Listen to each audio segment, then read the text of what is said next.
Hola y muy buenas a todos, amigos, amigas, suscriptores y gente youtubera, muy buen viernes tengan todos ustedes. Como ya sabrán, hoy como cada viernes, toca el turno de esta su serie de historias de terror, aunque pues bueno, hoy más bien serán historias de asesinos, y esas cosas, así que espero los disfruten, pero mejor pónganse cómodos porque corre vídeo.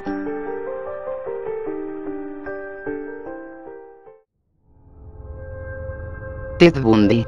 Un hombre guapo, elegante, romántico, tierno, encantador.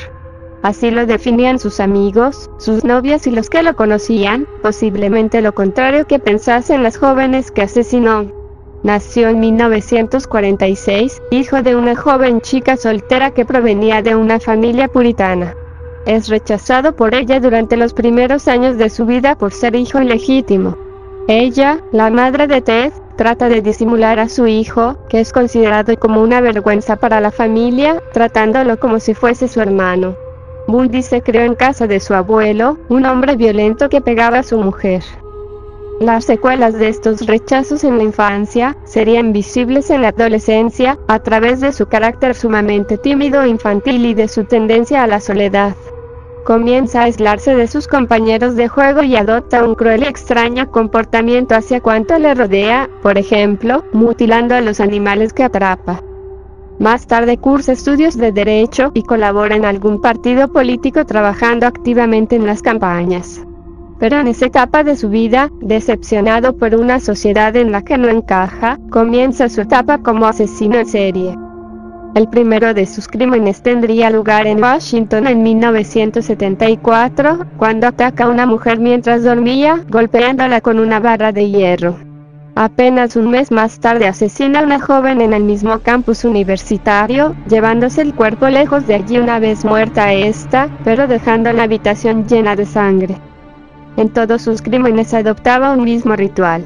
Seguía a la joven víctima por las calles, luego la estrangulaba y la golpeaba en su propia casa. A veces la secuestraba para llevarla a un lugar más seguro. Una vez muerta la sodomizaba con el miembro o con el objeto que tenía más a mano mientras mordía su cuerpo. Bundy podría considerarse un ejemplo claro de lo que sería un asesino en serie psicópata. No solo por haber sufrido una infancia traumática, sino porque además su aspecto inspiraba siempre confianza a las víctimas.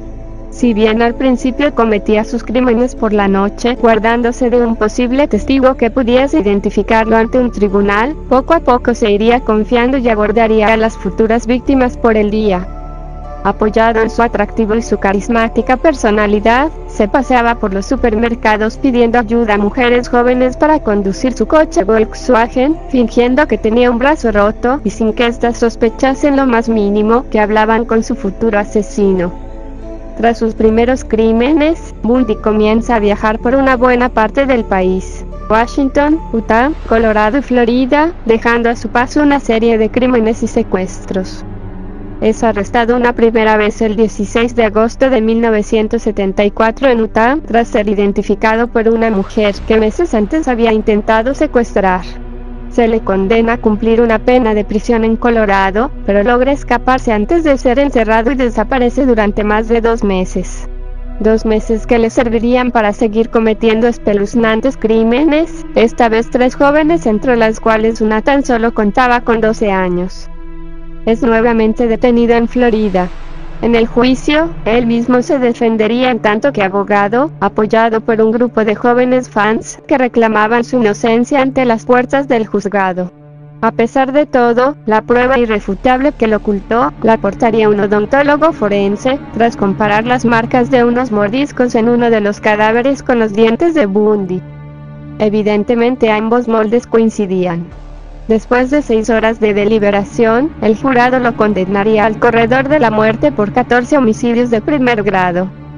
Tenía una fijación especial por asesinar a mujeres jóvenes de pelo oscuro y largo, que le recordaban a su exnovia, la cual lo había rechazado unos años atrás. Pero las jóvenes víctimas vendrían a representar del mismo modo a su madre, por haberlo abandonado de pequeño. El asesino confesaría personalmente a los psiquiatras: toda la rabia que he estado desahogando con las mujeres que maté, estaba dirigida contra mi madre. Podríamos considerarle como una mezcla entre asesino organizado y desorganizado. Tanto podía mostrarse con una personalidad muy inmadura, dejar indicios en el lugar del crimen, o por lo contrario prepararlo cuidadosamente, seleccionar a las víctimas y dejar pocas huellas. Él mismo se consideraba un adicto al crimen, y aunque aseguraba que podría dejar de matar en cuanto se lo propusiese, no dejó de hacerlo hasta su detención. Aseguraba no haber matado a 14 mujeres, confesó haber asesinado y violado a 28 mujeres en los años 70. Los múltiples tests psiquiátricos realizados evaluarían una personalidad propia de esquizofrenia. Cambios de humor muy repentinos, impulsivo, sin emociones, afán de protagonismo, ataques de histeria, doble personalidad, inestabilidad emocional, rechazo a la sociedad, ansiedad, depresión, complejo de inferioridad, inmadurez, mentiras que termina por creerse él mismo, obsesivo, egocéntrico, falsa realidad adaptada por él mismo, manía persecutoria. Ted Bundy fue ejecutado en la silla eléctrica 9 años después de su sentencia, el 24 de enero de 1989, tras haber sido culpado por haber asesinado a 14 jóvenes.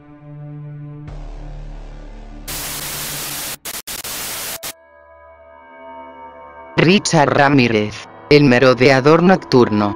Algunos psicólogos calificaron a Ramírez como un asesino fuera del grupo de los asesinos. El merodeador nocturno asesinó a un total de 14 personas en Los Ángeles entre 1984 y 1985.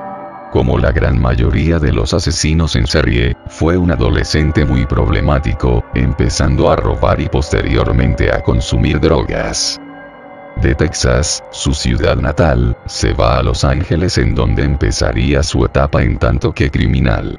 Tanto los médicos como los agentes del FBI encargados de perseguir y estudiar su persona coinciden al afirmar que una de las cosas que lo diferencia de los demás asesinos es que los crímenes de Richard Ramírez no siguen ninguna pauta concreta. Él no seleccionaba a sus víctimas, no le importaban ni el sexo ni la edad de estas. Mató indistintamente a hombres y mujeres de edades comprendidas entre los 16 y los 84 años en tan solo unos pocos meses. Tampoco lo caracteriza su forma de asesinar. Unas veces disparaba sobre sus víctimas, otras las apuñalaba y en algún caso ha llegado a golpear con un bate de béisbol hasta causarles la muerte.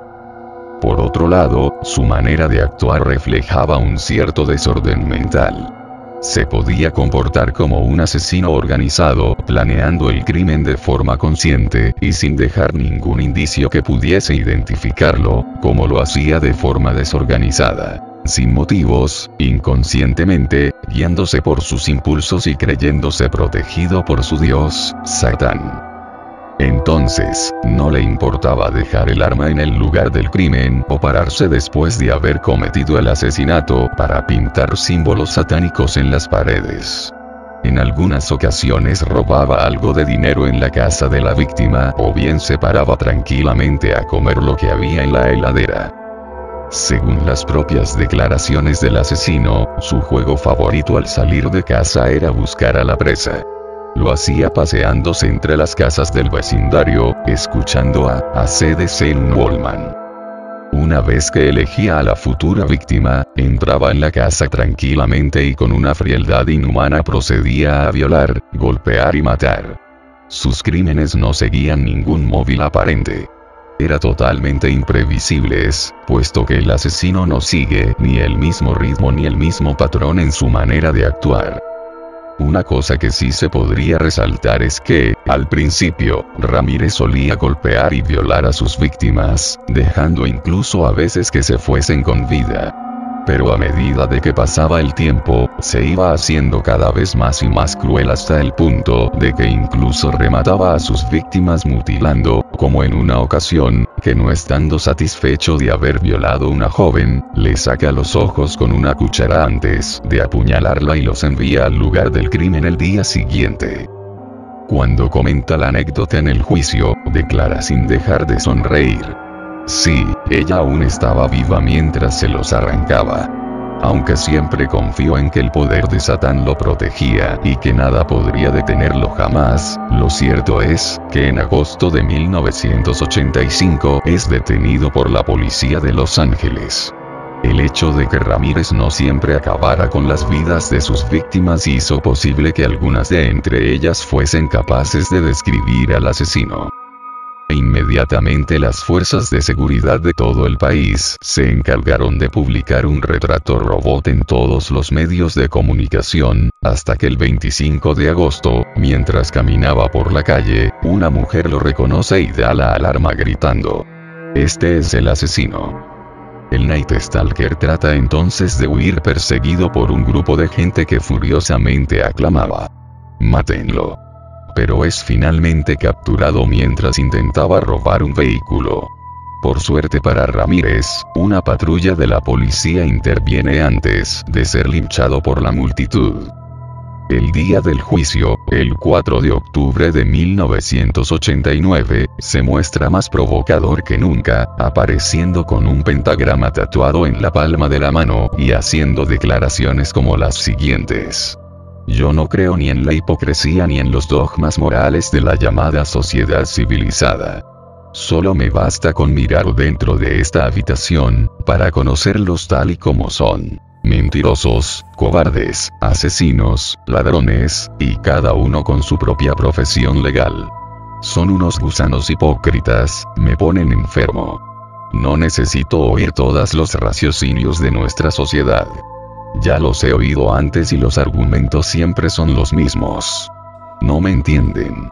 Tal y como suponía, no son capaces de hacerlo. Yo estoy más allá de nuestra experiencia. Estoy más allá del bien y del mal".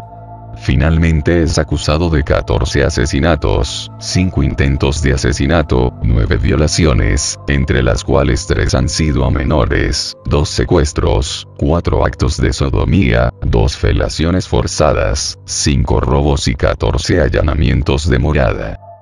En 1989 es condenado a pena de muerte en la cámara de gas.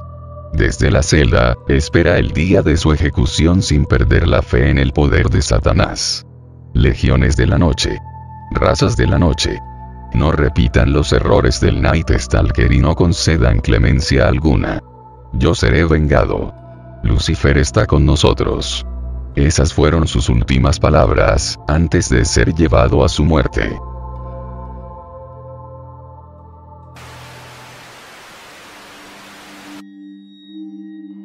Richard Cottingham. Richard Cottingham nació un 25 de noviembre de 1946 en Bronx, Nueva York, ciudad en la que permaneció hasta que, cuando tenía 12 años, se mudó con su familia a New Jersey. En New Jersey, Richard creció con sus 2 hermanos menores, su padre, que trabajaba en una compañía de seguros, y su madre, encargada de las labores del hogar. En su colegio inicial, el St. Andrews, tuvo problemas haciendo nuevos amigos, aunque nunca sufrió el bullying ni tipo alguno de abuso. En efecto, aquellos 2 años en el St. Andrews fueron afables pese a la soledad, ya que desarrolló interés por las palomas mensajeras y, además, solía juguetear frecuentemente con su madre en el patio trasero. Ya a sus 14 años, Richard fue trasladado al colegio Pascal Valley, donde encontró mayor aceptación que en el colegio anterior, aunque tampoco llegó a ser un chico popular. Por otra parte, entre sus 14 y 18 años, Richard estuvo voluntariamente dentro de un equipo de corredores de larga distancia. Después de culminar la secundaria, Richard estuvo trabajando como operador de computadoras en la compañía de seguros donde laboraba su padre. Paralelamente a eso, también tomó unos cursos de informática que lo ayudaron a obtener, ya con 20 años, un mejor trabajo en la Blue Cross Blue Shield of Greater New York. Richard nunca había sufrido abuso sexual, físico o psicológico, y sus padres eran personas relativamente equilibradas que lo querían y no abusaban del alcohol o las drogas. Sin embargo, pese a no contar con una razón aparente que lo encaminase hacia el mar de turbias emociones e impulsos que comúnmente conduce al delito, con apenas 21 años Richard mató a Nancy Vogel, una mujer casada de 29 años, madre de 2 hijos. El suceso se dio en 1967, pero nadie supo de la culpabilidad de Richard hasta el 2010, año en el cual confesó lo sucedido. En el crimen de Vogel, Richard tuvo facilidad para tener a la víctima a su alcance, ya que aparentemente la conocía, y esto pudo haber tenido mucho que ver en el hecho de que el cadáver de Vogel fuese encontrado en el coche que manejara cuando vivía. En el vehículo, dejado cerca de Ridgefield Park, yacía el cadáver desnudo de la chica. Era claro, por los signos, que Vogel había muerto estrangulada. Las fuentes no mencionan explícitamente un abuso sexual, pero lo más probable es que sí lo hubiera habido. Irónicamente, la primera detención de Richard, ocurrida en 1969, no tendría lugar por el gravísimo asesinato de Nancy Vogel, sino por algo tan banal como conducir borracho, delito que le costó $50 y 10 días en la cárcel. Poco tiempo después de su breve arresto, a los 23 años Richard se casó con Janet, mujer con la cual habría de tener 3 hijos. Transcurrió así su vida con cierta tranquilidad, aunque en 1972 lo multaron y detuvieron brevemente por hurtar algo en una tienda. Pero también, y esto ya evidenciaba sus fuertes inclinaciones criminales, lo acusaron de violación con sodomía incluida, aunque las evidencias no aparecieron y Richard pudo salir libre. Por último y antes de hablar de sus grandes crímenes, habría que acotar que en 1979, esto es, justo en la época de su carnicería, después de que su esposa se enterara de 2 infidelidades, esta pidió el divorcio y se marchó a Poughkeepsie con sus 3 hijos. Entre 1977 y 1980, Richard acabó con las vidas de 5 mujeres. Tras su arresto confesaría haber matado aproximadamente a unas 100, incluyendo las 5 ya dichas, aunque es prácticamente seguro que aquello constituía una mentira para llamar la atención e inmortalizarse en el Salón de la Fama asesina. Y es que, según indican las evidencias y los análisis, en realidad solo mató a una mujer más. Nancy Vogel, mencionada anteriormente. Pasando ahora de detallar los grandes crímenes de 1977-1980, tenemos que el primero ocurrió la noche del 15 de diciembre de 1977. Esa noche, en las proximidades de una alambrada cercana a un motel de New Jersey, el cadáver de la joven, 26 años, radióloga Marianne Carr fue encontrado en terribles condiciones. Desnudo, con las piernas cortadas, los pechos extirpados, las muñecas marcadas por esposas, la boca con restos de cinta adhesiva, las marcas dejadas por lo que se describió como un objeto contundente, una serie de moretones, y abundantes mordidas impresas por el frenesí animal del asesino.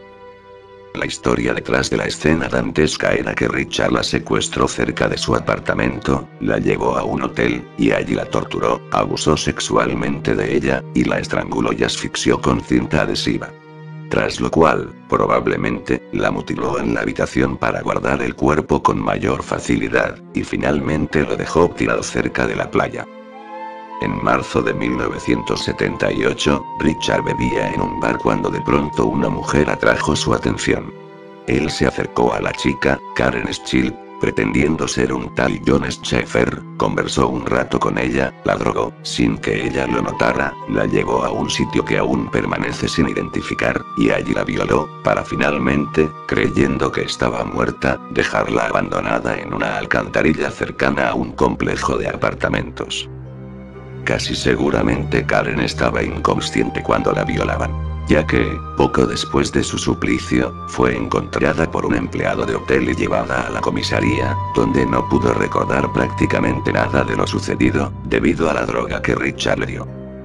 Tras lo sucedido con Karen, Richard estuvo tranquilo hasta octubre de ese mismo año, mes en el cual violó e intentó matar a la prostituta Susan Heiger, quien afortunadamente sobrevivió.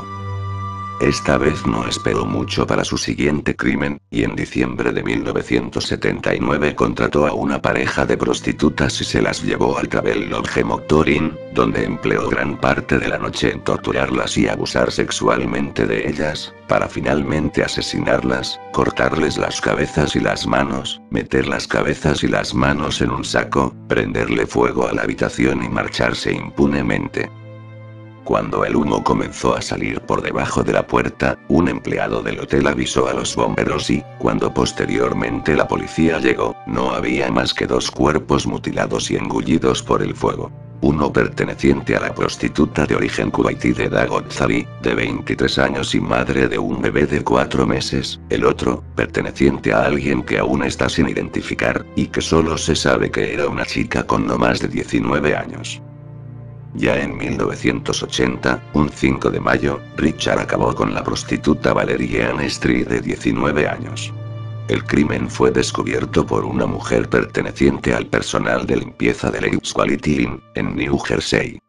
Aquella pobre limpiadora nunca olvidará el día en que estaba aspirando un cuarto cuando de pronto, al meter la aspiradora bajo la cama, sintió que algo impedía el paso del aparato. ¿Qué sería? Para averiguarlo, hizo un esfuerzo y levantó el colchón, topándose con un auténtico cuadro de horror. Era un cuerpo femenino, desnudo, con las manos esposadas contra la espalda, señas de fuertes golpes en las piernas, restos de cinta adhesiva en la boca, y mordidas por todas partes, sobre todo en los pechos, de los cuales el asesino había arrancado, muy al estilo de Chikatilo, verdaderos pedazos de carne, dejando casi ausente uno de los 2 senos. Por suerte, Richard cometió el error de dejar una llave, y esto permitió extraer una huella digital. La siguiente en la lista fue la prostituta Pamela Weisenfield, quien el 12 de mayo fue torturada y violada, pero el asesino la dejó con vida. Su último asesinato fue la prostituta Jean Mary Ann Reiner de 25 años. El crimen ocurrió de noche, un 15 de mayo de 1980. Todo empezó cuando Jean Mary andaba ofreciendo sus encantos en una calle cercana al Times Square. Entonces Richard la vio, se acercó a ella y la llevó, supuestamente para gozar de sus servicios, al histórico pero decadente Hotel Sevilla, ubicado en la calle 29 cerca de la Madison Avenue. En la habitación del hotel, aparentemente después de tener relaciones, Richard sacó un puñal y comenzó una brutal lluvia de puñaladas que solo se detuvo cuando la chica, desnuda y con las carnes abiertas por todas partes, cerró los ojos y se durmió para siempre, rodeada de su sangre aún tibia. Tras el abominable acto, Richard cortó metódicamente a ambos senos del cadáver, los puso elegantemente juntos en la cabecera de la cama, le prendió fuego a la habitación y se marchó, otra vez impunemente. El 18 de mayo de 1980, Leslie Ann O'Dell, una jovencita de 18 años, llegó a Nueva York en un autobús salido de Washington. No tenía dinero, necesitaba comer y dormir, y le gustaba el sexo. Así que, apenas llegó, contactó con proxenetas que andaban por la estación de buses, y se entregó a la prostitución callejera, sin saber que lo lamentaría 4 días después. En efecto, llegó la noche del 22 de mayo y, mientras se exhibía en una esquina de la avenida Lexington y la calle 25, Richard apareció y solicitó sus servicios. No fueron de una a la cama sino que siguieron el conocido ritual de la prostituta cara, a la cual primero se le invita unas copas y, ya después de haber gastado dinero en esta, se le puede por fin ofrecer una suma considerable para disfrutar de sus servicios. Eso hizo Richard, y de maravilla, porque la conversación fluyó muy bien hasta las 03 am, hora en la cual, inesperadamente, le ofreció llevarla a una estación en New Jersey, a fin de que se libre de los molestos proxenetas de Nueva York, con los cuales parece que no estaba muy contenta. Extrañamente, parecía que Richard en realidad quería entretenerse con la víctima antes de matarla, como si le hubiese agradado y quisiera gustar de su compañía antes del postre. En cuanto a Leslie, estaba convencida de las buenas intenciones de aquel caballero amable que, encima de librarla de los proxenetas neoyorquinos, le acababa de invitar un delicioso bistec en uno de esos restaurantes que abren toda la madrugada. Allí, en el restaurante, otra vez charlaron fluidamente, y Richard le ofreció $100 a cambio de sexo, cosa que ella aceptó encantada, quedando en que el motel sería el Ashbrook Heights Quality Inn. Así pues, tras conseguir una habitación en el motel acordado, Richard le dijo que quería ir al frente un ratito, poco después regresó con un maletín y una botella de whisky, cerca de las 05 am. Allí en la habitación, él se ofreció a darle un masaje y ella adoptó con complacencia una postura adecuada. Sin embargo, mientras él masajeaba su espalda, sacó un cuchillo del maletín y se lo puso en la garganta, a la par que sacó unas esposas y la inmovilizó. Mientras Leslie trataba de hacerle entender que todo eso era innecesario, él comenzó a torturarla. Mordisqueó uno de sus pezones y otras partes de su cuerpo, la violó por delante y por detrás, le hizo pequeños cortes con el cuchillo, la golpeó, la azotó con su cinturón de cuero y la forzó a practicarle felaciones. Antes de las cuales, según contó Leslie, el asesino le dijo con autoritario desdén: "Tienes que tomarlo. Las otras chicas lo hicieron, tú también tienes que tomarlo. Eres una puta y tienes que ser castigada". Si no fuera por lo estremecedor de los gritos de Leslie, el asesino habría acabado con su vida, pero el personal del hotel oyó su agonía y llamó a la policía. Cuando los agentes irrumpieron en la habitación, Richard tomó sus instrumentos de tortura y salió corriendo, pero otros policías lo interceptaron y capturaron en el pasillo. Finalmente, tras extraérsele confesiones y realizar las debidas investigaciones, Richard fue encontrado culpable de 15 de los 20 cargos que se le imputaban. El proceso judicial duró 3 años, durante los cuales Richard intentó suicidarse 2 veces, aunque no pudo escapar de ser sentenciado a 100 años en prisión, pena que aún cumple.